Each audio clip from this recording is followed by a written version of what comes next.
नमस्कार दोस्तों, मैं अखिलेश कुमार स्वागत करता हूं आपका अपने YouTube चैनल मैथ मस्ती में। दोस्तों, आज की इस वीडियो में हम देखेंगे विद्यासागर का अंकगणित राष्ट्रीय इंडियन मिलिट्री कॉलेज देहरादून प्रवेश परीक्षा का मॉडल सेट 1। जैसा कि आप जानते हैं, पिछले वीडियो में देखे होंगे तो आपको पता होगा। इससे पहले जितने भी मॉडल सेट से लेकर जितने भी चैप्टर है सबका मैंने सोल्यूशन कर दिया है। आप प्लेलिस्ट पर जाकर बिल्कुल लाइन बाय लाइन देख सकते हैं, प्लेलिस्ट है ना। तो आई होप अगर जानते हैं तो अच्छी बात है, नहीं जानते हैं तो एक बार ट्राई कीजिए, देखिए प्लेलिस्ट पर जाकर कैसा है कैसा नहीं है ना।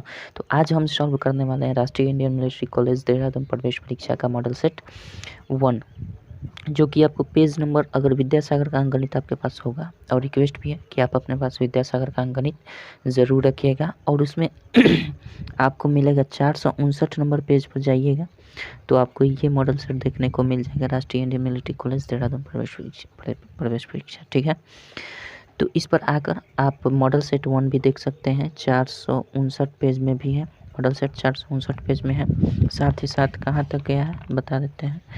59 460 में भी है, 461 में भी आपको देखने को मिलेगा 2 सवाल। ठीक है, तो इस तरह से आप पेज वाइज करके आप सर्च कर लीजिए और किताब लेकर बैठ जाइए। चलिए हम टेस्ट को सॉल्व करने का प्रयास करते हैं। एक नंबर इसमें क्वेश्चन देखते हैं हम। एक नंबर प्रश्न क्या कहता है, देखिए। एक नंबर प्रश्न दिया है, संख्या पद्धति में 4 अंकों की कुल कितनी संख्या है। संख्या पद्धति में 4 अंकों की कुल कितनी संख्या है, तो हम क्या कर देते हैं, सबसे पहले जितने अंक की पूछ रहा है ना उसके सबसे बड़ी संख्या क्या होती है ये देख लेते हैं। 4 अंकों की क्या लिखे दें, 4 अंकों की बड़ी संख्या क्या होती है बताइए। 4 अंकों की बड़ी संख्या क्या होती है, हम जानते हैं 4 अंकों की बड़ी संख्या 9 9 4 बार लिख देते हैं तो 4 अंकों की बड़ी संख्या निकल जाती है। ठीक है, उसके बाद हम क्या करते हैं, ठीक इसके नीचे 4 जब पूछ रहा है तो इसके नीचे 3 अंकों की बड़ी संख्या लिखते हैं। 3 अंकों की बड़ी संख्या क्या हो जाएगी, 9 9 9। इसको सिंपल हम घटा लेते हैं, जो आएगा वही आपको उत्तर के रूप में मिल जाएगा, ये 0 हो जाएगा। ये टोटल 9000 जो संख्या है वो 4 अंकों की अधिक से अधिक संख्या है। ठीक है, आई होप ये बातें आप समझ रहे हैं। चलिए 2 नंबर देखते हैं क्या प्रश्न बोलता है। 2 नंबर कर रहा है, दो संख्याओं का योग 39 है तथा उनका अंतर 15 है तो संख्याएं क्या होगी। देखिए इसको 2 तरीके से हम सॉल्व कर सकते हैं। इसको 2 तरीके से सॉल्व कर सकते हैं। वो 2 तरीके कौन कौन से हो सकता है। पहली बात कि इसमें अगर हम बड़ी संख्या निकालना चाहें, जो दोनों दिया है तो 2 संख्या निकालेंगे, एक बड़ी होगी छोटी होगी। तो बड़ी संख्या की अगर हम बात करें तो बड़ी संख्या को हम क्या कर देंगे, जो दोनों मान दिया है, एक योग दिया है एक अंतर, उन दोनों को हम क्या करते हैं जोड़कर भाग दे देते हैं। तो पहली संख्या क्या है 39, जो दोनों संख्याओं का योग है 39 दिया है, और दूसरा दोनों संख्याओं का अंतर जो दिया है 15। इन दोनों को हम क्या कर देंगे, जोड़ देंगे, 2 से भाग दे देंगे तो बड़ी संख्या निकल जाएगी। तो इसको हम जोड़ते हैं 9 5 14 और 3 1 4 1 5 बटा 2। तो एक संख्या तो आपको 27 मिल जाएगी। ठीक है, एक संख्या 27। और छोटी संख्या देखते हैं क्या है। छोटी संख्या की बात करें तो हम कैसे कर सकते हैं, 39 में से 15 को इसी को घटा देते हैं और 2 लिख देते हैं। तो 9 में से 5 जाएगा 4, 3 में से गया 2 और बटा 2, मतलब ये 12 हो जाएगा। ये हम 12 जब जोड़ेंगे तो ये 39 आ जाएगा, घटाएंगे तो 15 आ जाएगा। ठीक है, तो हम ये आपका दोनों संख्या का मान निकल गया। अब देखिए ये तो इस तरह से बना दिए। अब हम क्या कर रहे हैं, जिस तरह प्रश्न कर रहा है उस तरह से भी दूसरी मेथड अगर देखें अथवा कर लीजिए, अथवा आप कैसे बना सकते हैं, ऐसे नहीं बनाएंगे तो ऐसे भी बना सकते हैं। पहला क्या दिया, दोनों संख्याओं को मान लेते हैं संख्या x और y है, तो दोनों संख्याओं का योग कितना दिया है, x + y बराबर 39 दिया है। ठीक है, x - y बराबर क्या दिया है, 15 दिया है। सिंपल इसको हम क्या कर देंगे, जोड़ देंगे। जोड़ेंगे तो ये क्या हो जाएगा 2x, ये कट जाएगा और ये जोड़ेंगे तो कितना हो जाएगा 9 5 14 3 1 4 1 5 54, यानी x का मान क्या निकल कर आया 54 बटा 2 कर देंगे, ये 2 से घटा देंगे तो 27 आ जाएगा। तो x का मान 27। सिंपल हम क्या कर देंगे, y का मान निकालना हो तो 39 में से हम 27 को घटा देंगे, यही ना होगा। 9 में से 7 गया, 9 में 7 गया 2 हो जाएगा, और 3 में से 2 गया 12। इस तरह से भी हमारा 27 12, इस तरह से भी 27 12, तो ऐसे भी हम निकाल सकते हैं। ठीक है, तो एक ही संख्या को हम एक ही क्वेश्चन को 2 तरीके से सॉल्व कर दिए। चलिए 3 नंबर देखते हैं क्या कहता है, इसको मिटा देते हैं ना। 3 नंबर देखते हैं क्या बोलता है। 3 नंबर क्या दिया है देखिए, तो खुद से बनाने का प्रयास कीजिए, है ना। नहीं समझ में आए वहाँ देख लीजिए, हिंट ले लीजिए, कोई दिक्कत नहीं है।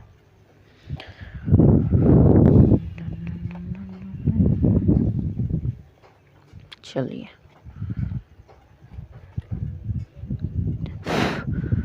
3 नंबर दिया हुआ है आपका, थोड़ा नीचे से लिखते हैं।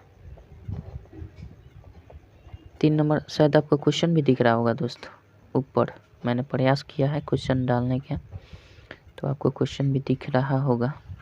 चलिए 3 नंबर बोल रहे हैं 3a + 4b + 5c का होल स्क्वायर बोल रहा है, इसका मान निकालना है। तो हम जानते हैं इसका फार्मूला क्या होता है, a + c का होल स्क्वायर बराबर a² + b² + c² + 2ab + 2bc + 2ca, यही ना होता है। उसी फॉर्म पर हम रख देंगे, तो a² 3a² कर देंगे प्लस b² 4b का होल स्क्वायर कर देंगे प्लस 5c का होल स्क्वायर कर देंगे प्लस 2 × ab, a कितना है 3a, अब b कितना है 4b, ये सब डॉट जो है ये इंटू को दर्शाता है, प्लस 2ca 2bc, तो 2 × b कितना है 4b, अच्छा c कितना है 5c, प्लस हम करेंगे 2ca, 2 × c कितना है 5c और a कितना है 3a। ठीक है, इसमें तो कोई बड़ी बात नहीं है। चलिए आप भी सॉल्व कर सकते हैं। क्या करेंगे 9a² हो जाएगा, 4 यानी 4 चौके 16 b² हो जाएगा, 5 × 25 c² हो जाएगा, और जोड़ देंगे 3 दूना का 6 चौके 24 ab हो जाएगा, 4 दूना 8 × 40 bc हो जाएगा, अब प्लस 2 × 10 30 ac हो जाएगा, चाहे ca हो जाएगा, कुछ भी हो सकता है। ठीक है, तो ये आपका 3 नंबर का आंसर हो जाएगा, कोई दिक्कत नहीं है। चलिए 4 नंबर देखते हैं क्या कहता है। दिया हुआ है आपका 5x + 11y = 99 दिया हुआ है, और दिया है 2x + 11y = 54 दिया है, ए ना दिया है।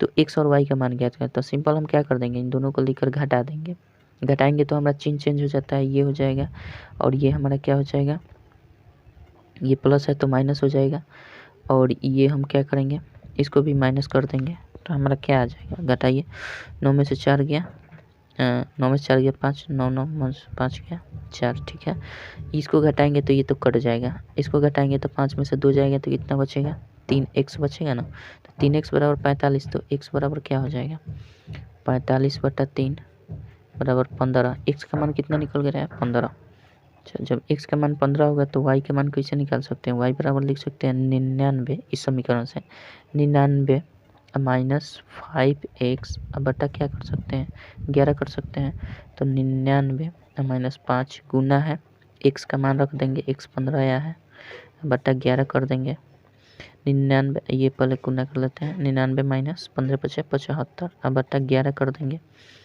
इसको घटाएंगे तो कितना है 9 में से 5 जाएगा 4, 9 में से 7 गया 2, 24/11, यानी ये एक 24/11 हो जाएगा, एक 15 हो जाएगा। आई होप समझ गए होंगे। चलिए ठीक है, आगे देखते हैं।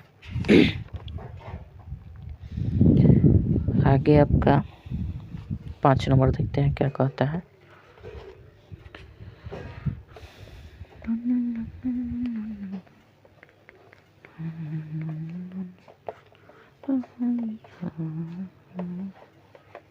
पाँच नंबर क्या दिया हुआ है, देखिए 5 नंबर दिया है आपका, पन्ना पलट कहे जा रहा है जी, एक सेकंड। चलिए 5 नंबर दिया हुआ है आपका कि 3 पूर्णांक 5/7 गुने 5 पूर्णांक 5/6 का मान ज्ञात करना है। तो सिंपल कर दिए 7 तरीके 21 5 24/7 हो जाएगा ना, ये 6 × 30 का 5 35/6 हो जाएगा, कटेगा तो घटा दीजिए, 6 × 30 5 ठीक है, 7 × 35 हो जाएगा, 6 का 3 हो जाएगा, 26 का 13 हो जाएगा, तो कटेगा नहीं, 13 × 65/5 3 कर देंगे, कोनो दिक्कत। 65/3 करेंगे तो 21 तिया 63 होता है ना, और 63 2 65, 21/2/3 आपका आंसर हो जाएगा। कोई दिक्कत। चलिए 6 नंबर देखते हैं क्या कहता है। 6 नंबर दिया हुआ है 15 माइनस मॉड में दिया है 5 और मॉड दिया है +10 मॉड में है माइनस 12 मॉड में है, जिसका मान ज्ञात कर देना है। सिंपल हम क्या करेंगे, ये 15 है और ये तो गुना है, माइनस माइनस का गुना क्या हो जाएगा, प्लस हो जाएगा। तो हमारा पहले तो ये मॉड में है, तो मॉड में से बाहर निकालेंगे तो हमारा क्या हो जाएगा, ये माइनस रहेगा, मॉड में से बाहर निकलेगा तो 5 हो जाएगा। कोई दिक्कत नहीं है। अच्छा ये प्लस है, ये मॉड में से ही बाहर निकलेगा तो ये तो 10 का 10 ही रहेगा, और ये फिर हमारा क्या कर देंगे माइनस, और मॉड से बाहर निकलेगा तो ये 12 हो जाएगा। अच्छा 15 माइनस 5 प्लस 10 माइनस 12 हो गया। 15 में से 5 जाएगा तो 10 होगा, और 10 में 10 जोड़ेंगे 20 हो जाएगा, 20 में से 12 घटाएंगे तो 8 हो जाएगा। आपका आंसर क्या हो जाना चाहिए, 8 हो जाएगा। ठीक है, कोई दिक्कत नहीं है, आई होप समझ गए। चलिए आगे बढ़ते हैं, 7 नंबर देखते हैं क्या कहता है। 7 नंबर दिया हुआ है, आकाश अपनी आय का 2/5 भाग खर्च कर देता है। आकाश अपनी आय का 2/5 भाग खर्च कर देता है तथा पुनः शेष का 1/2 भाग कमा लेता है। तो बताएं कि अब उसके पास धन का कौन सा भाग है। तो हम पहले देखते हैं कि वो खर्च कितना करता है। 2/5 भाग खर्च करता है, मान लेते हैं उसका शेष भाग 1 है, तो 2 का कुल भाग कुल उसका इनकम जो है 1 है, तो उसका क्या करता है 2/5 भाग खर्च कर देता है। 2/5 भाग खर्च करेगा तो ये खर्च है, 2/5 भाग खर्च करता है तो 1 में से 2/5 भाग करेंगे तो वो शेष बचेगा, तो 3/5 आपका क्या हो गया, शेष भाग उसके पास बचा हुआ है, शेष भाग बचा हुआ है। अब क्या करता है कि शेष भाग में थोड़ा सा लाइट बढ़ाने दीजिए, ठीक है। क्या करता है कि शेष भाग जो बचा है 3/5, इसमें ये क्या करता है, शेष का 3/5 का फिर क्या करता है 3/5 का 1/2 कमा लेता है। तो बताइए शेष कितना है। तो ये शेष तो पहले से ही है और शेष का फिर इतना कमा लेता है, तो टोटल उसके पास कितना हो जाएगा, शेष प्लस शेष का 1/2 हो जाएगा। कोई दिक्कत नहीं है। चलिए इसको सॉल्व करते हैं। 3/5 इस तरह का क्वेश्चन मैंने LCM शीट में बनाया है। 3/5 और प्लस ये क्या कर देंगे 3/10 हो जाएगा ना, इसको हम कर देंगे 10 हो जाएगा, और 5 2 3 6 और ये 3 9/10 भाग उसके पास अभी भी है। कोई दिक्कत नहीं है, 9/10 भाग उसके पास है। चलिए आई होप समझ गए होंगे। देखते हैं आगे 8 नंबर क्या कहता है। 8 नंबर क्या दिया हुआ है,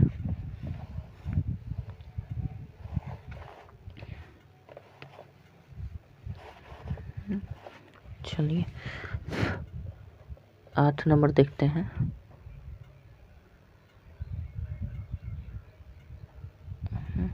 कह रहा है 5/14 में से क्या घटाया जाए कि प्राप्त भिन्न 7/42 हो जाए। कह रहा है कि 5/14 में से क्या घटाया जाए कि परिणाम कितना आना चाहिए, 7/42 आना चाहिए। हम आपको कहें कि 5 में से क्या घटाएं कि 3 आ जाए। एक बात बताइए, 5 में से क्या घटाएं कि 3 आ जाए, तो हम सिंपल क्या करेंगे 5 में से 3 घटा देंगे, सिंपल माइनस का कर देंगे। तो उसी तरह से कर रहा है इतना में से क्या घटाए कि इतना आ जाए, तो सिंपल इसमें घटाव कर दीजिए, कोई दिक्कत नहीं है। घटाव करेंगे तो ये कितना हो जाएगा 42, 14 3 42, 5 3 15 है और 7 8 बटा आपका क्या होगा 42। इसको कटा देंगे तो हमारा क्या हो जाएगा, 2 से कटाएंगे 4 हो जाएगा, 2 से कटाएंगे 21 होगा, 4/21 आपका आंसर हो जाएगा। कोई दिक्कत नहीं हुआ है। चलिए आगे बढ़ते हैं, 9 नंबर देखते हैं। 9 नंबर क्या दिया हुआ है, कह रहा है 39,804.076 यही दिया है में 8 का स्थानीय मान क्या होगा। इसमें 8 का स्थानीय मान था, दशमलव को तो पहले इग्नोर कर दीजिए, समझ लीजिए कि दशमलव यहाँ से है ही नहीं, इसके बाद ये कोई अंक ही नहीं है। तब कह रहा है कि 8 का स्थानीय मान क्या होगा, तो ये 8 का स्थानीय मान हम क्या कर देंगे, यहीं से 8 का 8 लिख देते हैं, उसके बाद दशमलव के बाद ले जितना अंक है 8 और दशमलव के पहले जितने उसके बीच में अंक है उतना 0 हम बैठा देते हैं, तो क्या हो जाएगा हमारा आंसर 800 आंसर हो जाएगा। ठीक है, चलिए 9 नंबर देखते हैं क्या कहता है। 9 नंबर दिया हुआ, अरे ये तो 9 नंबर है। ठीक है, 10 नंबर देखते हैं। 9 नंबर हो गया, 10 नंबर देखते हैं। 10 नंबर दिया हुआ है 10 माइनस 32.5 गुना 2 भाग 13 प्लस 8 ये दिया हुआ है। ठीक है, इसका मान केवल परिकलित कर देना है। कैसे होगा, सबसे पहले हम भाग की क्रिया करते हैं, ब्रैकेट नहीं रहता है तो भाग की क्रिया बोडमास के नियम को हम पालन करेंगे यहाँ पे। तो 10 माइनस 32.5 और गुना 2। अब भाग का मतलब गुना होता है, भाग का मतलब अगर हम करें तो गुना में चेंज कर देते हैं, 1/13 कर देते हैं, ये नहीं करते हैं, उसके बाद 8 करते हैं। ठीक है, अब देखिए गुणनफल के रूप में सब हमें दिख रहा है तो हम क्या कर देंगे, 10 माइनस 32.5 को हम कैसे लिख सकते हैं, 32.5 को हम ऐसे भी तो लिख सकते हैं, 325/10 गुना 2/13 लिख सकते हैं, आप प्लस 8 लिख सकते हैं, कोई दिक्कत नहीं है। तो अब हम गुना की क्रिया करें, 2 × 5 = 10 कर देंगे, 5 से घटाएंगे तो कितना हो जाएगा, 5 × 6 = 30 हो जाएगा ना, 5 × 6 = 30, 2 × 25, 5 × 5 = 25। ठीक है, 65, इसको 13 से घटाएंगे तो 13 × 5 = 65 हो जाएगा ना। ठीक है, 10 माइनस 5 आप प्लस 8 कर देंगे, क्या होगा, 10 8 18 में से 5 घटा देंगे तो आपका आंसर क्या आएगा, 13 आंसर आ जाएगा। ठीक है, जो कि आपका उत्तर जो दिया है बिल्कुल गलत दिया है। ठीक है, उत्तर आप मिलाइएगा तो आपका उत्तर गलत है। ठीक है, आपका उत्तर गलत है, बिल्कुल कंफर्म रहिएगा, बोडमास का नियम का पालन कीजिए, बिल्कुल कंफर्म रहिए, आंसर आपका गलत है। चलिए आंसर पर भी हम चर्चा कर देते हैं, इसलिए कि आपको कोई कन्फ्यूजन ना हो, नहीं तो यहीं पे बना के छोड़ देते हैं, आप कन्फ्यूजन में पड़े रहते हैं ना, उससे कोई बस नहीं है, आंसर आपका बिल्कुल गलत है। ठीक है, चलिए तो आंसर गलत है, नहीं तो इस प्रश्न में दिया हुआ चिन्ह चेंज गलत है या फिर अंक जो दिया है वो गलत है, आप देख लीजिएगा। आपको ज़्यादा इन्वेंशन करना है, ज़्यादा शोध करना है तो इसमें से ढूंढ लीजिए, किसी को माइनस कीजिए, किसी को प्लस कीजिए, है ना, इस तरह का क्रिया करके देख लीजिएगा किससे आपका दिया हुआ आंसर मिल जा रहा है। जिस तरह क्वेश्चन दिया है उसके मुताबिक 13 ही आंसर आएगा, कन्फर्म रहिए। ठीक है, चलिए 11 नंबर देखते हैं क्या कहता है। 11 नंबर क्या कहता है,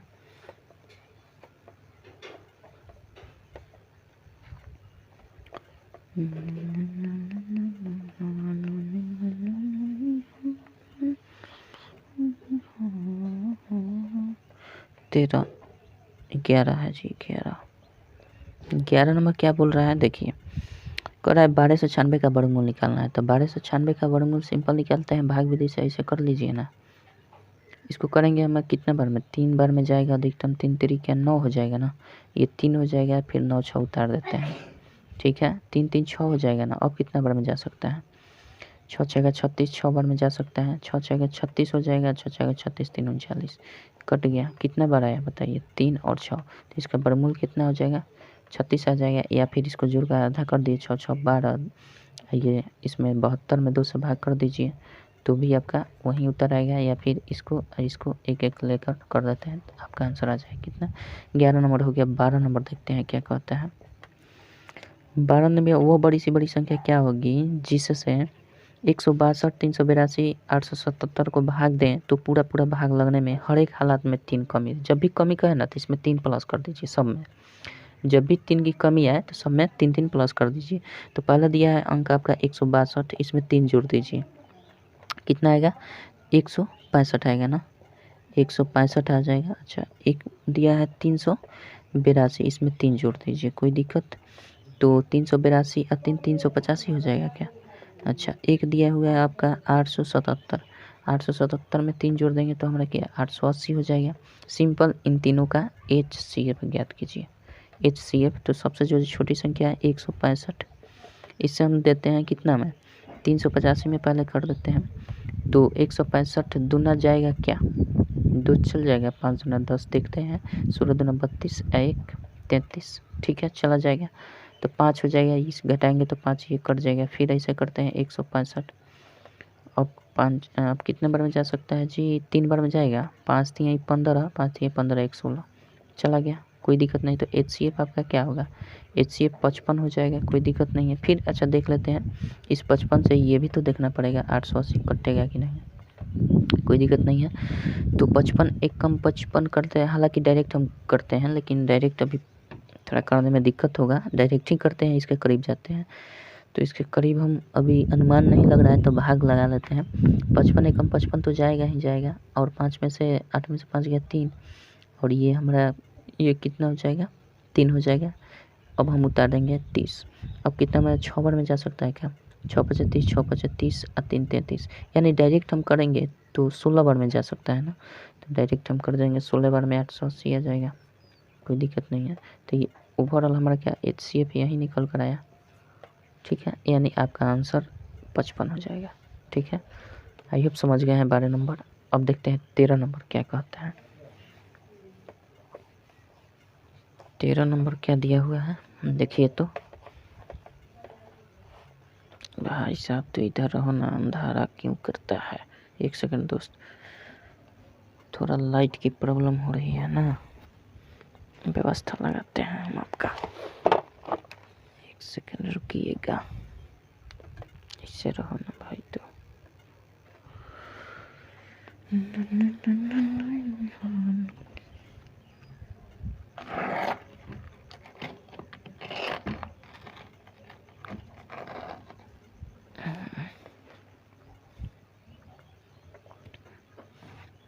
बारिश हुआ है, काम गड़बड़ हुआ है।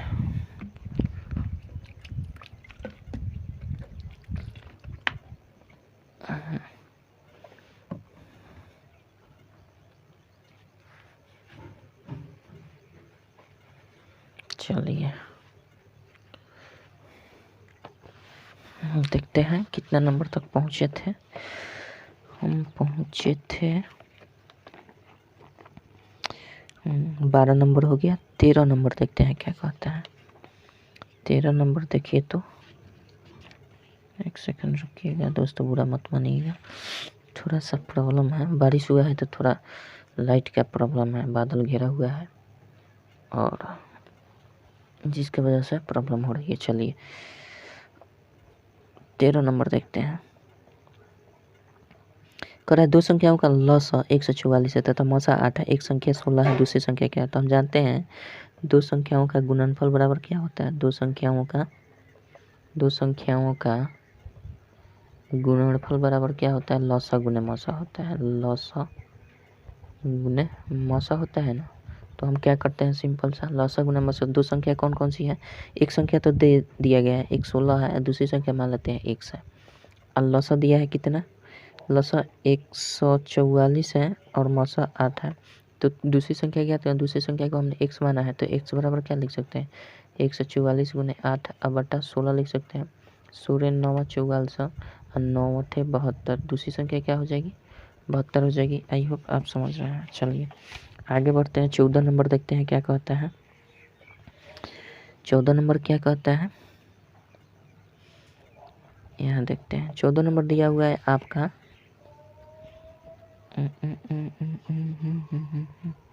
14 नंबर दिया है A अनुपात B बराबर दिया है क्या 3:4 दिया है, यही ना दिया है। B अनुपात C बराबर क्या दिया है 8:9 दिया है। C अनुपात D बराबर क्या दिया है 12:13 दिया है। तो कह रहा है A अनुपात D बताइए, A अनुपात D बताइए, सबसे फर्स्ट और सबसे लास्ट दिया है। ठीक है, तो इसके लिए हम क्या करते हैं, A अनुपात D जब भी निकालना है तो हम क्या करते हैं, A अनुपात D का मतलब क्या, हम ऐसे भी तो लिख सकते हैं A/D निकालना है। तो इन सबको हम सिंपल गुना कर देते हैं। A/B कर दीजिए, B/C कर दीजिए, C/D कर दीजिए, आपका आंसर आ जाएगा। देखिए ये कट जाएगा, ये कट जाएगा, तो A/D आया कि नहीं, A/D बराबर A/D, दोनों बराबर हो जाएंगे। तो ओवरऑल हमारा A/D का मान निकलेगा, मतलब A अनुपात D का मान निकलेगा। तो A/B क्या हो जाएगा 3/4, A/B मतलब 3/4, B/C मतलब 8/9 और C/D मतलब 12/13, यही ना होगा। कटने वाला है कटा दीजिए, नहीं कटेगा छोड़ दीजिए, गुना कर देना है। 2 से हो जाएगा, अब कटेगा 3 3 9, 3 4 12, 3 से ये 3 कट जाएगा, ऊपर बचा क्या यहाँ लिखते हैं ऊपर बचा 4 और 2, 4 दूना 8 हो जाएगा, अब बटा 13। तो ओवरऑल अनुपात क्या होगा, ए अनुपात डी बराबर 8 अनुपात 13। 8:13 आपका आंसर हो जाएगा। ठीक है, चलिए 15 नंबर देखते हैं क्या कहता है। 15 नंबर क्या दिया हुआ है,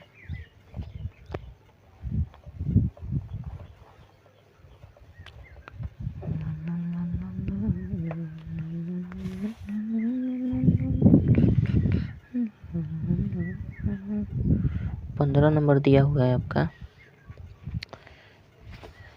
एक ड्रम में 105 लीटर मिट्टी का तेल है। कितना है, एक ड्रम में 105 लीटर मिट्टी का तेल है। 3.1/3% तेज बह गया, तो अब ड्रम में कितना तेल है, तो इसमें से घटाना दीजिए इसका कितना परसेंट, इसका घटा दीजिए 3 3 9 10/3% घटा दीजिए। यही तो कर देना है, कोई दिक्कत नहीं है। तो आप क्या करेंगे, 105 माइनस 105 गुना 10/3 गुना 100 कर सकते हैं, परसेंटेज का मतलब वही होता है 100। तो हम क्या कर देंगे, कटा दीजिए, ये कटने वाला है तो घटाइए, नहीं इस 3 से कट जाएगा ना।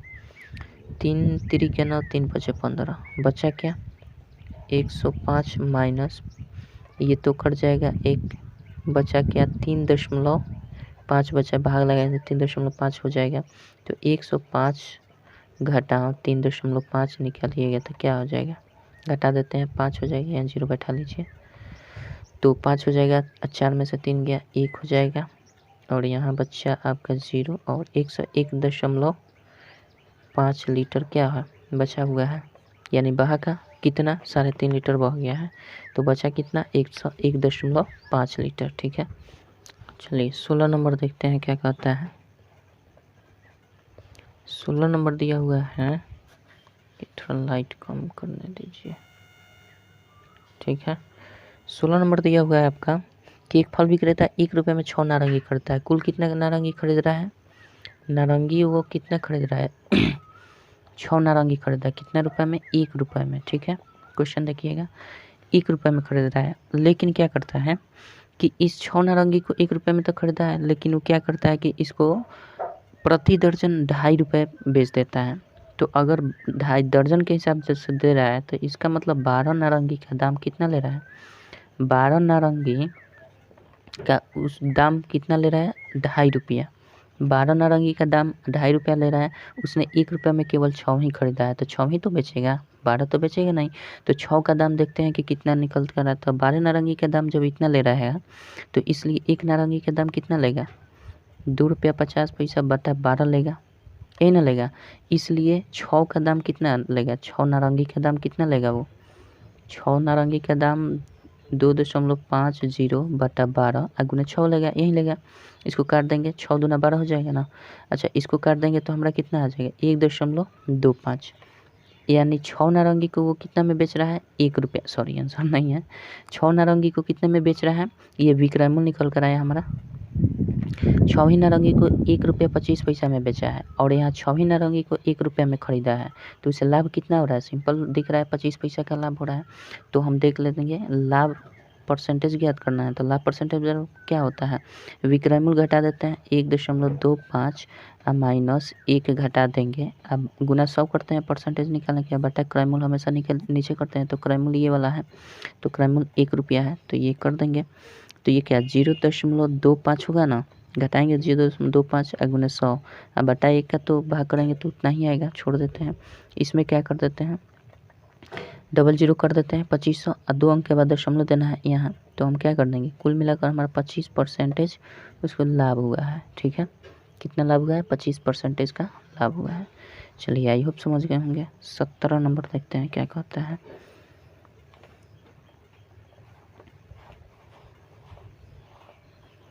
चलिए 17 नंबर देखिए क्या कहता है। 17 नंबर दिया है, कोई धन 12 वर्षों में अपने से दुगुना हो जाता है, तो कितने वर्षों में वही धन अपने से तिगुना हो जाएगा। तो इसके लिए फार्मूला होता है n2 - 1 बटा n1 - 1 गुना जो टाइम दिया हुआ ना उससे हम गुना कर देते हैं, आपका उत्तर आ जाएगा। इस तरह का हमने साधारण ब्याज में पढ़ा है, बिल्कुल आप देखिएगा। ठीक है, तो हम क्या कर देते हैं, N2 हमारा क्या कर रहा है, N2 जहाँ कर रहा है ना वो गुना गुनी है, ठीक है। तो लास्ट मतलब क्या कर रहा है कि अपने से तिगुना हो जाएगा, अपने से तिगुना हो जाएगा, तो N2 का मतलब 3 होगा और -1 कर दीजिएगा। अब बटा N1 कितना दिया है, कोई धन 12 वर्ष में अपने से दोगुना हो जाता है, तो दोगुना N1 हो जाएगा -1 गुने समय क्या दिया है, टाइम, टाइम हमारा 12 वर्ष दिया है। ये कर लेंगे तो हमारा क्या हो जाएगा, 3 में से 1 जाएगा 2, अब बटा 1 गुना 12, कुल मिलाकर 12 दूना 24 वर्ष हो जाएगा। कितने वर्षों में, तो 24 वर्ष में वो क्या हो जाएगा, तिगुना हो जाएगा, कोई दिक्कत नहीं है। चलिए आगे बढ़ते हैं, 18 नंबर देख लेते हैं।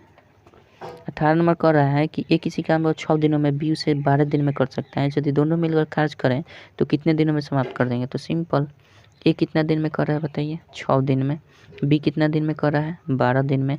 टोटल इफिशियंसी, वर्क इफिशियंसी कितनी हो जाएगी, 12 हो जाएगी। ये इसकी कार्य क्षमता 2 हो जाएगी, इसकी कार्य क्षमता 1 हो जाएगी। दोनों अगर मिलकर काम करेंगे तो 3 यूनिट का काम करेंगे, दोनों मिलकर काम करेंगे तो 2 1 3 यूनिट का काम करेंगे। टोटल काम कितना है, 12 है। तो टोटल 12 है, एक दिन में 3 यूनिट करते हैं तो टोटल 12 यूनिट वर्क कितना दिन में कर देंगे, 4 दिन में कर देंगे, कोई दिक्कत नहीं है। ये तो टाइम एंड वर्क का बहुत ही सिंपल क्वेश्चन है। चलिए 19 नंबर देखते हैं क्या कहता है। 19 नंबर क्या कहता है,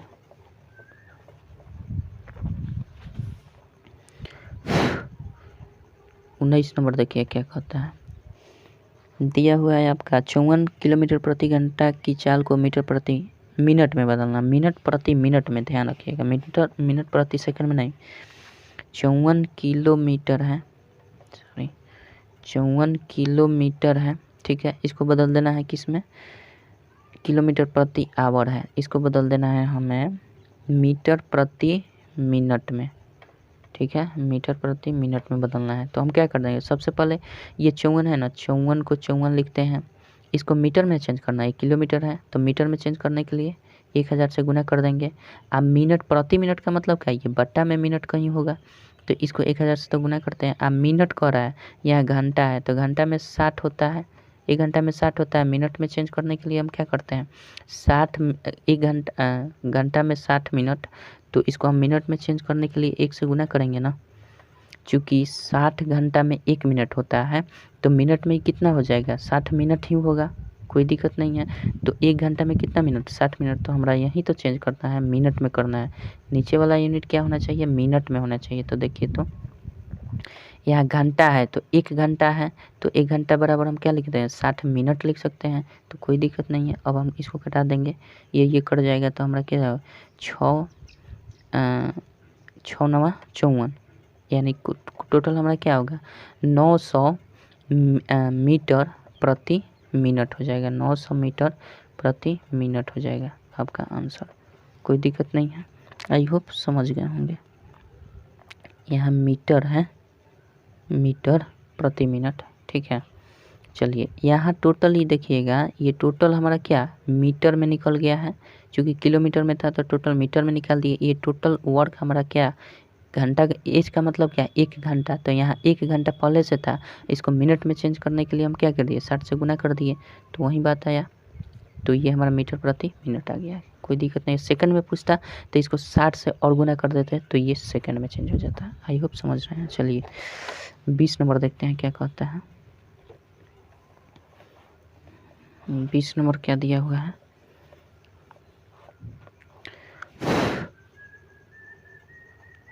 देखिए 20 नंबर दिया है, किसी वर्ग के क्षेत्रफल तथा उसके विकर्ण पर बने वर्ग के क्षेत्रफल का अनुपात क्या है।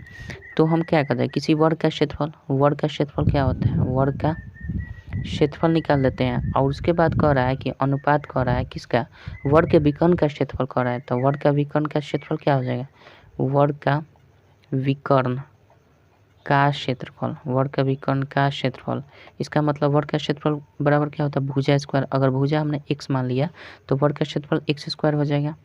अच्छा, ये वर्ग का विकर्ण पहले हम लिखते हैं, वर्ग का विकर्ण बराबर क्या, √2 इंटू भुजा, √2 गुना 1 भुजा, तो ये तो वर्ग का विकर्ण का क्षेत्रफल मतलब इसका स्क्वायर, वर्ग का विकर्ण का क्षेत्रफल मतलब क्या, वर्ग का विकर्ण पहले लिखिए, उसका क्षेत्रफल निकाल दीजिए। तो वर्ग का विकर्ण ये हो गया, और क्षेत्रफल इसका निकालने के लिए हम क्या करते हैं, इसका स्क्वायर कर देंगे।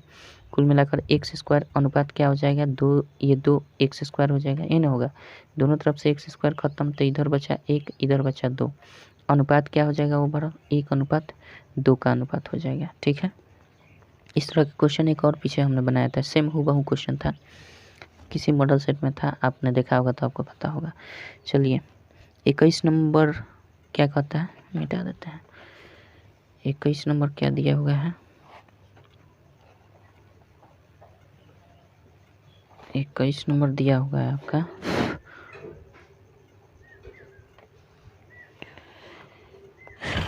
एक कोण अपने कोटिपूरक कोण का 5 गुना है, तो दोनों कोणों की माप अंशों में ज्ञात करें। कह रहा है कि एक कोण मान लेते हैं वो x कोण है, ठीक है, x कोण है, अपने कोटिपूरक कोण का 5 गुना है। ये जो है अपने कोटिपूरक का, तो कोटिपूरक क्या होता है, कोटिपूरक क्या है बताइए, कोटिपूरक 90 डिग्री में से हम x डिग्री घटा लेते हैं तो कोटिपूरक बन जाता है। ये जो है ना इसके 5 गुना है, तो इधर हम 5 से गुना करेंगे तब ये तुलनात्मक होगा, मतलब ये तुलना करेगा इससे। जब ये 5 गुना है इसके कोटिपूरक, कोटिपूरक कैसे कैसे कहते हैं, जिन दो कोणों का मान 90 डिग्री होता है, जिन दो कोणों का योग 180 डिग्री होता है, उसे हम क्या कहते हैं, कोटिपूरक कहते हैं। तो मान लेते हैं वो कोण x है, वो कोण x है, तो इसका कोटिपूरक क्या होगा 90 - x, तो ये जो है ना इसके 5 गुना के बराबर है। ठीक है, ये जो है इसके 5 गुना के बराबर है, तो यहाँ से हम दोनों कोण का मान निकाल देंगे, तो x ये कर देंगे, और 9 × 5 = 45, 405 450 और -5x कर देंगे, कोई दिक्कत नहीं है। यहाँ से ये इधर जाएगा तो 6x हो जाएगा बराबर 450, इसलिए x बराबर क्या हो जाएगा 450/6 कर देंगे, यही ना करेंगे, 6 7 42, 6 7 42 हो जाएगा ना, और 3 30, 6 25 75 डिग्री हमारा क्या होगा, वो कोण हुआ, ये जो x निकलेगा वह कोण हो जाएगा, वह कोण हो जाएगा, और इस कोण का 75 डिग्री, इस मतलब 75 डिग्री का हम कोटिपूरक निकाल देंगे, तो कोटिपूरक क्या हो जाएगा 90 डिग्री -x कर देंगे, तो 90 में से 75 घटा देंगे तो दोनों को निकल जाएंगे, तो एक तो 75 डिग्री आंसर हो जाएगा, एक घटा देंगे तो 5 हो जाएगा, 8 में से 7 गया 2 25 डिग्री, एक 25 डिग्री हो जाएगा, एक 75 डिग्री आपका, सॉरी घटाए गलती घटा दिएगा, 10 में से 5 गया 5, 8 में से 7 सॉरी एक 15 डिग्री होगा, मिस्टेक माफ़ कीजिएगा, 15 डिग्री एक हो जाएगा, और दूसरा क्या 75 डिग्री हो जाएगा, कोई दिक्कत नहीं है, आई होप समझ गए होंगे। चलिए आगे बढ़ते हैं, 22 नंबर देखते हैं क्या कहता है। 22 नंबर क्या दिया हुआ है,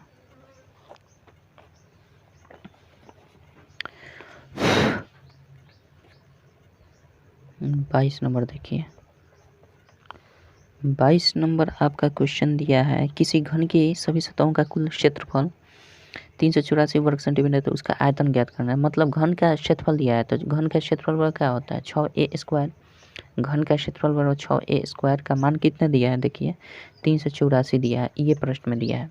घन का क्षेत्रफल हो गया, ये भी क्षेत्रफल हो गया, क्षेत्रफल बराबर क्षेत्रफल, कोई दिक्कत नहीं है, पृष्ठीय क्षेत्रफल टू कुल पृष्ठीय क्षेत्रफल घन का 6a² बराबर इतना, इसलिए हम a² बराबर क्या लिख सकते हैं 384/6 कर देंगे, 6 × 6 = 36, 2 6 8 सॉरी 6 चौका 24 64 हो जाएगा, इसलिए a का मान क्या हो जाएगा 8 हो जाएगा, इसका वर्गमूल कर देंगे, ये स्क्वायर रूट में चेंज हो जाएगा वर्गमूल, भुजा हमारा 8 हो गया, तो हमारा आयतन क्या हो जाएगा, आयतन बराबर भुजा क्यूब होता है, तो 8 का क्यूब कर देंगे, 8 का क्यूब करेंगे तो क्या हो जाएगा 8 × 8 = 64, 512 आपका सेंटीमीटर में होगा, तो सेंटीमीटर ठीक है, घन सेंटीमीटर हो जाएगा, या सेंटीमीटर क्यूब कर सकते हैं, कोई दिक्कत नहीं है। 22 नंबर का आपका आंसर 512 घन सेंटीमीटर हो जाएगा। चलिए 23 नंबर देखते हैं क्या कहता है, 23 नंबर देखते हैं क्या बोल रहा है, मिटा देते हैं। समझ में तो आ रहा है ना, ये पहले बताइए, समझ में आ रहा है ना, चलिए ठीक है, समझ में आ रहा है तो अच्छी बात है, नहीं आ रहा तो एक दो बार रिपीट करके देख लीजिएगा, कोई बड़ी बात नहीं है। चलिए 23 नंबर दिया है ना, 23 नंबर कह रहा है, यदि किसी आयत की लंबाई दोगुनी और चौड़ाई तिगुनी कर दी जाए तो नए आयत का क्षेत्रफल पुराने आयत के क्षेत्रफल का कितना गुना हो जाएगा। तो हम क्या करते हैं, तो सिंपल कहता है कि किसी आयत का, तो मान लेते हैं आयत का जो क्षेत्रफल है, सिंपल आयत का क्षेत्रफल x है, सॉरी x नहीं, आयत की लंबाई, हाँ लंबाई जो है x है, चौड़ाई जो है y है, तो इसका क्षेत्रफल क्या हो जाएगा बताइए, इसका क्षेत्रफल हमारा XY हो जाएगा। यही ना होगा। अगर कह रहा है कि लंबैया को हम क्या करते हैं, 2 गुना करते हैं, तो 2x अब की बार लंबाई क्या हो जाएगा, 2x। चौड़ाई अब की बार क्या हो जाएगा, चौड़ाई कह रहा है 3 गुना कर दें तो 3y हो जाएगा। तो इसका क्षेत्रफल क्या है, 3 दूना 6 XY हो जाएगा। तब कह रहा है कि ये जो निकला हुआ है नया वाला, ये इसका कितना गुना है, ये इसका कितना गुना है, तो जिससे तुलना करेगा उसको नीचे, तो 6XY कर देंगे। किससे तुलना कर रहा है, इससे तुलना कर रहा है पहले वाले से। तो नए वाला का जो है पहले वाले के तुलना में कितना गुना है, तो गुना गुनी करने के लिए हम बट्टा कर देते हैं, सिंपल XY कर देंगे, कट जाएगा। कितना गुना है, 6 गुना है, कोई दिक्कत नहीं है। चलिए 24 नंबर देखते हैं क्या कहता है। इस तरह का क्वेश्चन हमने ज्यामिति चैप्टर में बनाया, क्षेत्रफल चैप्टर में बनाया है। आप देख सकते हैं, विशेष जानने के लिए वहाँ भी देख सकते हैं, कोई दिक्कत नहीं है। चलिए आगे बढ़ते हैं। 23 तो हो गया, 24 नंबर देखते हैं क्या कहता है। 24 नंबर दिया हुआ है कि किसी आयत की भुजाओं का अनुपात 3:4 है। यदि चौड़ाई 15 मीटर है तो परिमिति एवं क्षेत्रफल ज्ञात करें। तो सबसे पहले इसमें जो 3:4 दिया है ना, तो ये हम लंबाई अनुपात चौड़ाई नहीं समझेंगे। ये लंबाई अनुपात चौड़ाई नहीं दिया है, ध्यान रखिएगा। जब भी लंबाई होता है ना किसी आयत में, तो लंबाई हमेशा लंबाई का मान अधिक होता है चौड़ाई से, ठीक है।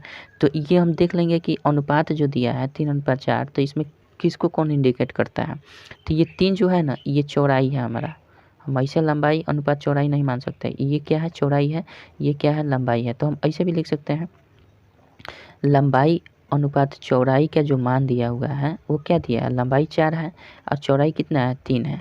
ऐसे नहीं कर सकते हैं, तो हम सिंपल लंबाई और चौड़ाई जो दिया है ना, सॉरी, सिंपल जो 3:4 अनुपात क्या दिया है, 3:4 दिया है ना, 3:4 दिया है, तो हम समझ जाएंगे कि जो छोटा मान है वो चौड़ाई का अनुपात है और जो बड़ा मान है वो लंबाई का मान है, ठीक है।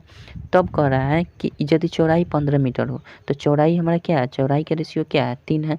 तो मान लेते हैं चौड़ाई एक्चुअल में 3x है, तो 3x का मान क्या दिया है, 15 दिया है। तो इसलिए हम x का मान क्या निकाल देंगे, 15/3, माना 5 मीटर है, 5 मीटर है, ठीक है। कितना है, 5 मीटर है, हमारा x का मान निकल गया। तो अब एक्चुअल में लंबाई चौड़ाई क्या है, तो लंबाई हम देखें तो लंबाई हमारा क्या निकल रहा है, लंबाई का रेशियो 4 है, तो लंबाई बराबर 4x और चौड़ाई बराबर क्या, 3x, जहाँ हम रियल में x मान लिए हैं उसकी लंबाई चौड़ाई, ठीक है। तो चौड़ाई बराबर क्या हो जाएगा, चौड़ाई बराबर 3x जो माने हैं यहाँ पे 3x। तो यहाँ से 4 गुने x का मान क्या है, 5 है, तो 5 चौके 20 हो जाएगा रियल में, और 3 गुने 5 कर देंगे 15, हमारा क्या हो जाएगा, 15 चौड़ाई होगा, लंबाई इतना पर चौड़ाई इतना। तो क्षेत्रफल क्या हो जाएगा, क्षेत्रफल सिंपल सी बात है, दोनों को गुना करना है, तो 15 दूना 30, 300 मीटर स्क्वायर आपका क्षेत्रफल हो जाएगा। अगर परिमाप की बात करें, परिमाप की, तो 2 गुने लंबाई प्लस चौड़ाई, तो लंबाई प्लस चौड़ाई जोड़ेंगे तो 35 हो जाएगा। दोनों को जोड़कर 2 से गुना करेंगे तो हमारा 2 इंटू लंबाई प्लस चौड़ाई बराबर 70 मीटर हो जाएगा।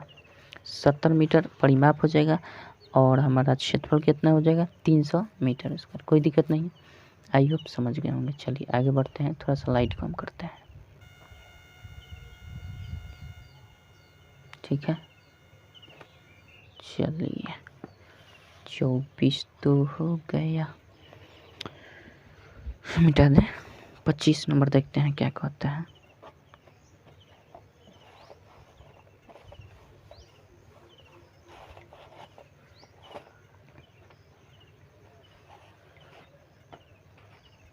थोड़ा ब्लैक दिख रहा है ना, चलिए विजिबिलिटी लेकिन ठीक होनी चाहिए, ब्लैक से क्या मतलब है। 25 नंबर देखते हैं। 25 नंबर दिया हुआ है कि एक रेलगाड़ी प्रथम 4 घंटे तक 20 किलोमीटर प्रति घंटा, अगले 4 घंटे तक 25 किलोमीटर प्रति घंटा तथा पुनः अगले 2 घंटे तक 65 किलोमीटर प्रति घंटा से यात्रा पूरी करे, तो औसत गति क्या है। तो सबको अब पहले हम दूरी निकाल लेते हैं, कितना औसत गति पूछ रहा है ना, तो गति पूछ रहा है तो पहले तो दूरी निकाल लेते हैं, उसके बाद हम टोटल दूरी में टोटल समय से भाग दे देंगे, हमारा गति निकल जाएगा। तो पहले फर्स्ट दूरी अगर हम देखें तो डिस्टेंस 1 अगर करें, तो डिस्टेंस 1 कितना चल रहा है, 20 किलोमीटर पर आवर के हिसाब से चल रहा है, कितना, 4 घंटे तक। तो टोटल कितना दूरी चला, 20 चौके 80, यही ना चला, 20 चौके 80 किलोमीटर चला है, ठीक है। D2 देखें, D2 क्या चला है, 4 घंटे तक चला है, कितना 25 किलोमीटर पर आवर के हिसाब से 4 घंटे तक चला है। स्पीड गुने टाइम बराबर क्या होता है, दूरी होता है, 25 चौके 100 किलोमीटर चला है, अच्छी बात है। उसके बाद चला है D3, अगर करें डिस्टेंस 3 तो 2 घंटा में कितना स्पीड से, 65 के स्पीड से 2 घंटा तक चला है, तो कुल ये 130 किलोमीटर तक चला। अब टोटल हमारा दूरी कितना चला और टोटल समय कितना लगा, ये टोटल समय हो गया हमारा, ठीक है। टोटल समय कितना हो जाएगा, जोड़ देंगे इसको जोड़ेंगे तो हमारा क्या हो जाएगा, 4 4 8 और 2 10 हो जाएगा। ये 10 घंटा टोटल चला है, ठीक है। दूरी कितना चला, तो 100 और 130 230 और 230 ऐसे करते हैं, 0 हो जाएगा, 8 3 11 हो जाएगा, 1 1 2 1 3 310 किलोमीटर हो गया। तो अब देखिए ये टोटल डिस्टेंस हो गया। टोटल डिस्टेंस हमारा क्या निकला, टोटल डिस्टेंस हमारा क्या निकल कर आया, 310 किलोमीटर। और टोटल टाइम क्या निकल कर आया, टोटल टाइम बराबर ये वाला 10 घंटा। तो टोटल दूरी बटा टोटल समय बराबर हमारा, अरे वाह थोड़ा लाइट चेंज करना चाहिए, ठीक है। तो टोटल डिस्टेंस बटा टोटल घंटा, तो हमारा क्या हो जाता है ये, तो स्पीड बराबर क्या हो जाता है, स्पीड बराबर यह निकलेगा दूरी बटा समय 10 कटा देंगे, 31 किलोमीटर पर आवर टोटल औसत उसकी चाल हो जाएगी। कोई दिक्कत, कोनो दिक्कत, चलिए आगे बढ़ते हैं। 26 नंबर देखते हैं क्या कहता है। 26 नंबर क्या, चलिए 26 नंबर देखते हैं क्या कहता है। 26 नंबर दिया हुआ है, थोड़ा लाइट कम करेगा, ठीक है। 26 नंबर दिया हुआ है आपका कि अनिल एक कार्य को 4 दिनों में, अनिल कितना करता है, अनिल एक कार्य को 4 दिन में करता है, विपिन उस कार्य को 6 दिन में करता है, और तो बबलू जी की कार्य क्षमता अनिल से 3/2 गुना। तो पहले इन दोनों का कार्य क्षमता तो निकालने, तो टोटल वर्क इफिशियंसी हमारा क्या हो गया, 12 हो जाएगा। दोनों का एलसीएम निकाल लेते हैं, तो ये 12 हो जाएगा, 4 3 12 हो जाएगा, और 6 दूना 12। टोटल वर्क यूनिट कितना निकला, एक दिन का अनिल का 3 यूनिट निकलता है, और विपिन का एक दिन का 2 यूनिट।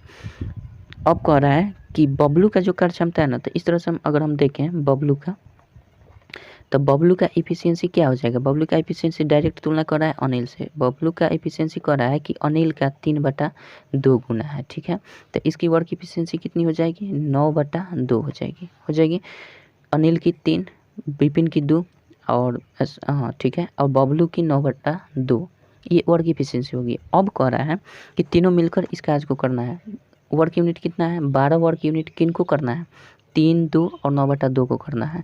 तो हम कैसे निकालेंगे, तो डे बराबर कितने दिन में काम करेंगे, तो डे निकल जाएगा हमारा कितना, टोटल वर्क यूनिट कितना है, 12 है, 12 वर्क यूनिट काम कर रहा है, कौन मिलकर कर रहा है, 3 मिला है, 2 मिला है, 9/2 मिला है। तो हम इसको कर देंगे, 3 मिला है, 2 मिला है, 9/2, सबको जोड़कर भाग दे देते, यही ना करते हैं। टाइम एंड वर्क देखिए तो आपको इसका बेसिक कंसेप्ट पता चलेगा। ये 12 हो जाएगा, इसका लघुत्तम निकाल देंगे तो हमारा क्या हो जाएगा बताइए, ये हो जाएगा 3 दूना का 6 प्लस 2 दूना का 4 प्लस 9/2 हो जाएगा ना। ये 12, ये ऊपर 2 गुना कर जाएगा, और नीचे क्या हो जाएगा, 6 4 10 और 9 19 हो जाएगा ना। तो 12 दूना 24 ऊपर हो गया, नीचे 19 हुआ। तो 1.9 5 14/19, मतलब 1.5/9 और 19 दिन में ये क्या करेगा, तीनों मिलकर वर्क को समाप्त कर देंगे। आई होप समझ गए होंगे। चलिए नहीं समझे तो बेसिक कंसेप्ट देखिए, ये कैसे हम बटा किए हैं। टोटल वर्क यूनिट होता है, टोटल उसके कार्य इफिशियंसी से भाग देते हैं तो डे निकल कर आ जाता है, ठीक है। टाइम एंड वर्क देखे होंगे तो आपको पता होगा ये सब कंसेप्ट है। चलिए 27 नंबर देखते हैं क्या कहता है। 27 नंबर देखते हैं।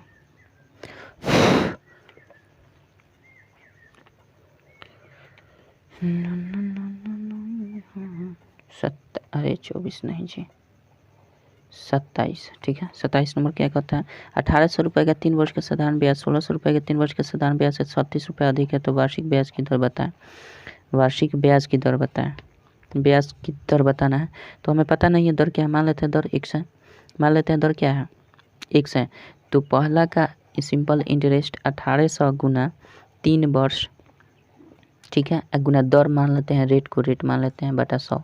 ये भी ब्याज है। ये जो ब्याज हुआ है का ब्याज इतने रुपये के 3 वर्ष के ब्याज से 36 रुपया अधिक है। मतलब ये जो है ना 36 रुपया अधिक है इसके ब्याज से। किसके ब्याज से? 1600 गुना 3 साधारण ब्याज और बटा 100 कर देंगे, आर तो आर रहेगा ही, बटा 100। ये क्या है कि 36 रुपया अधिक है। ये जो ब्याज है इससे 36 रुपया अधिक है, तो इसमें जोड़ेंगे तब ना दोनों बराबर हो जाएंगे। ठीक है। अरे भाई साहब क्या ना चला गया। ठीक है, यहाँ तक तो समझ रहे हैं ना। चलिए अब हम क्या कर देंगे, इसको देखिए, ये हम क्या कर देंगे, कटा देंगे तो 58 54 आर बराबर क्या निकल जाएगा, 54 आर बराबर आपका निकलेगा, इसको काट देंगे तो 48 आर अब प्लस 36 आएगा। कोई दिक्कत नहीं है। एक सेकंड, थोड़ा पानी चू रहा है जी, बारिश हुआ है, मामला घबरा हो गया है। चलिए तो ये हमारा 54 आर, इसको घटा देंगे, 54 आर में से घटा देंगे 48 आर बराबर क्या हो जाएगा, 36 हो जाएगा। इसलिए आर घटाएंगे तो 14 में से 8 गया 6 आर हो जाएगा बराबर 36। इसलिए आर का मतलब क्या, मतलब दर 36 बटा 6 बराबर 6% का हमारा क्या हो गया, 6% वार्षिक ये दर हो जाएगी। कोई दिक्कत नहीं है। आई होप समझ रहे हैं इन बातों को। चलिए 28 नंबर देखते हैं क्या कहता है।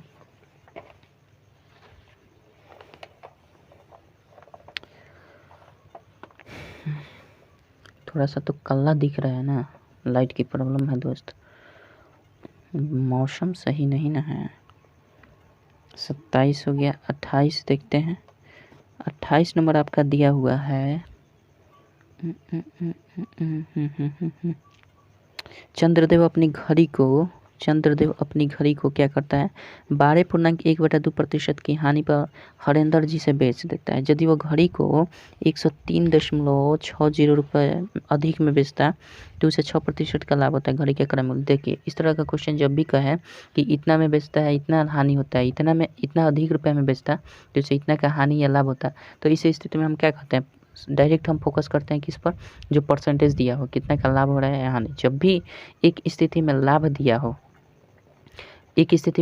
हो, दूसरी स्थिति में हानि दिया हो, ठीक है, कम अधिक में बेचने की बात करता है, तो हम क्या करते हैं, जब भी लाभ एक में दिया है एक में हानि दिया है तो हम इसी स्थिति में प्लस कर देते हैं, जो परसेंटेज दिया है उसको हम प्लस करके बराबर कर देते हैं जितने लाभ या हानि में देता है, और उसका हम 100% निकाल देते हैं। तो पहली स्थिति में कितना में हानि हो रहा है, पहली स्थिति में 12.1/2% की क्या हो रही है, हानि हो रही है। दूसरी में क्या कर रहा है, 6% का लाभ हो रहा है। ठीक है, तो एक हानि है एक लाभ है, तो सिंपल हम बीच में ऐड कर देंगे। अगर कहता है ये हानि हो रहा है ये हानि हो रहा है तो घटा देते हैं, कहता है कि लाभ हो रहा है तो घटा देते हैं, तब इसको हम बराबर कर देते हैं। क्या कितना दिया है, 103.60 रुपया दिया, इसका हम बराबर कर देंगे, कोई दिक्कत नहीं। ठीक है, अब हम क्या कर देंगे, चूँकि लाभ हानि कर रहा है तो इसमें प्लस कर देंगे, तो अब 24 1 25/2 हो जाएगा ना। अब बटा 6 टोटल का हमारा परसेंटेज है बराबर 103.60 हो जाएगा। अच्छा 12 24, ठीक है। अब ये हो जाएगा 25 और 6 दूना 12 हो जाएगा ना, अब बटा 2 परसेंटेज हो जाएगा बराबर 103.60।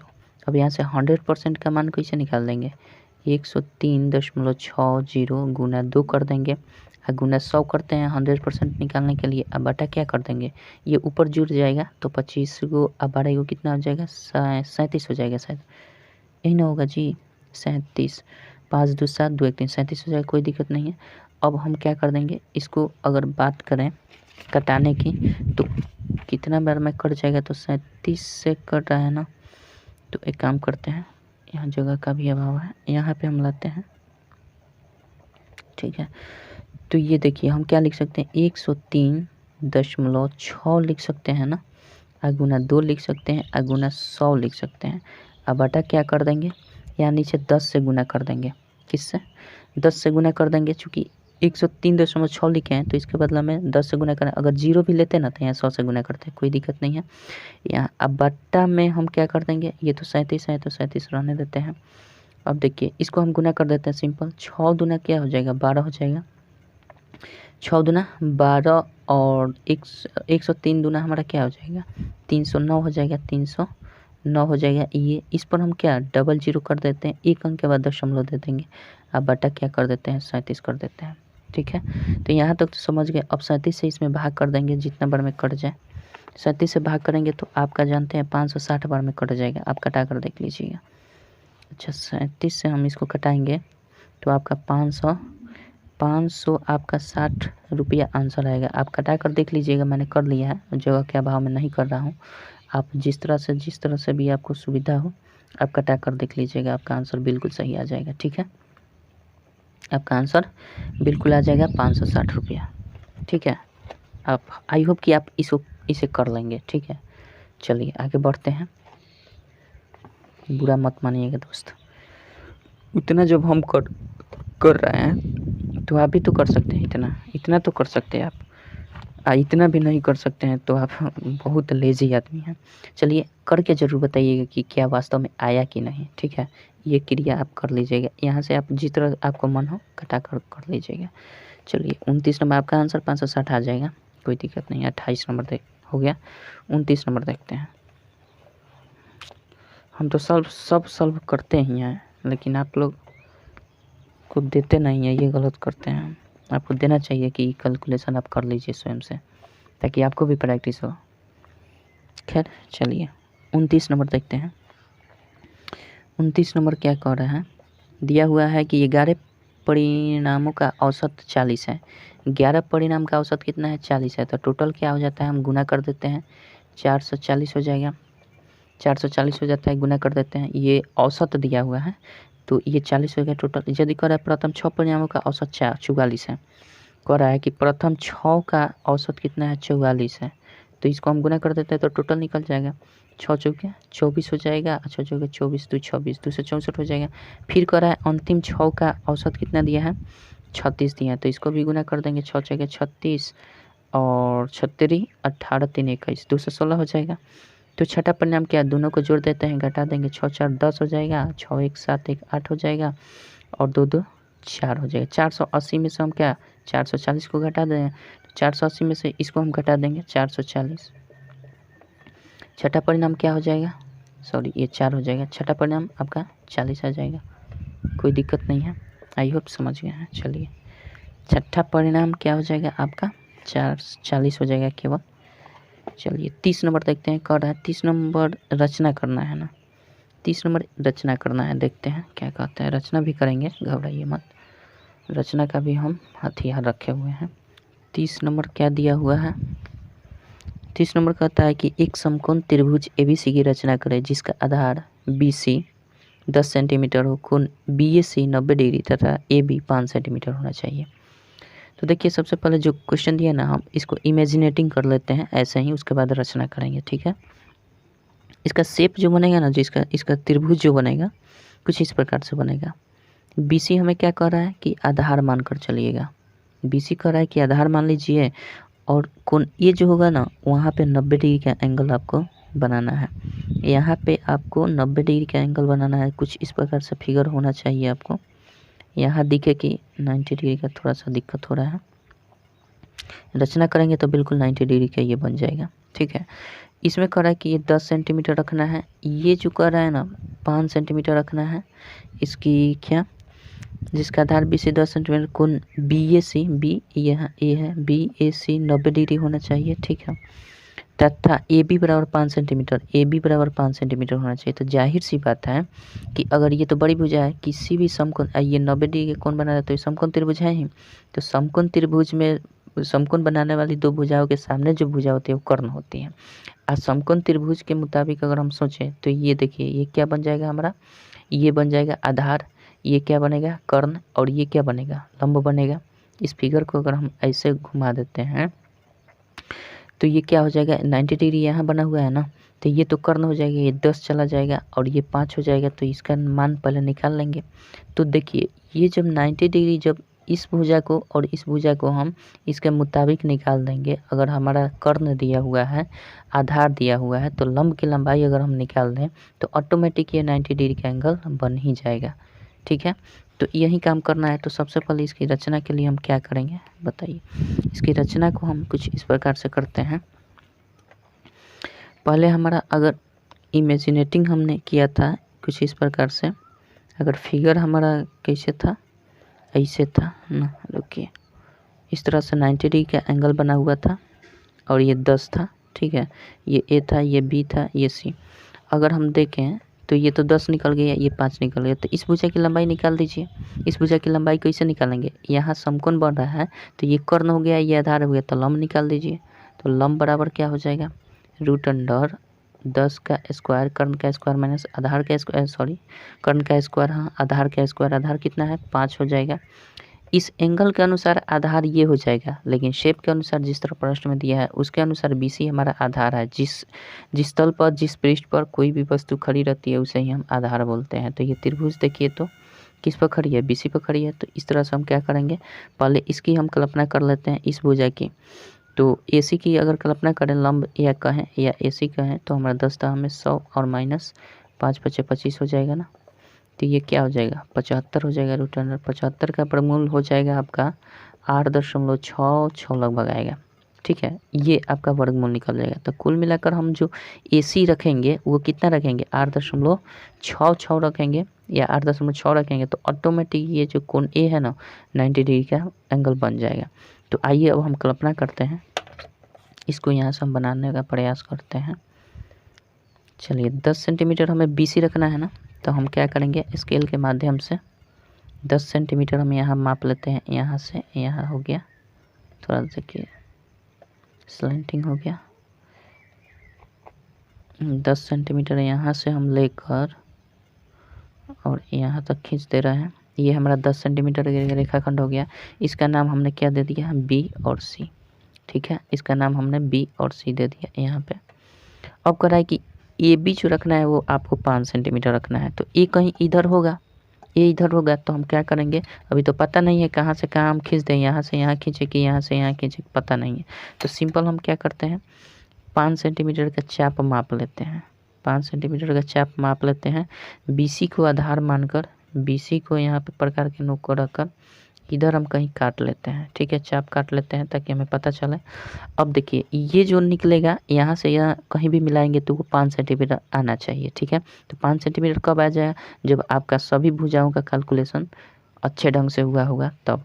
तो ये तो 10 है, ठीक है। इसके मुताबिक ये आधार है, तो कर्ण का हमारा कितना होना चाहिए, लंब कितना होना चाहिए, इस एंगल के अनुसार लंब हमारा 8.6 होना चाहिए। तो वो लंब किधर आ रहा है, यहाँ से AC, यहाँ अगर कोई पॉइंट है तो AC इधर आ रहा है, तो AC कितना डिनोट कर रहा है, 8.6 होना चाहिए।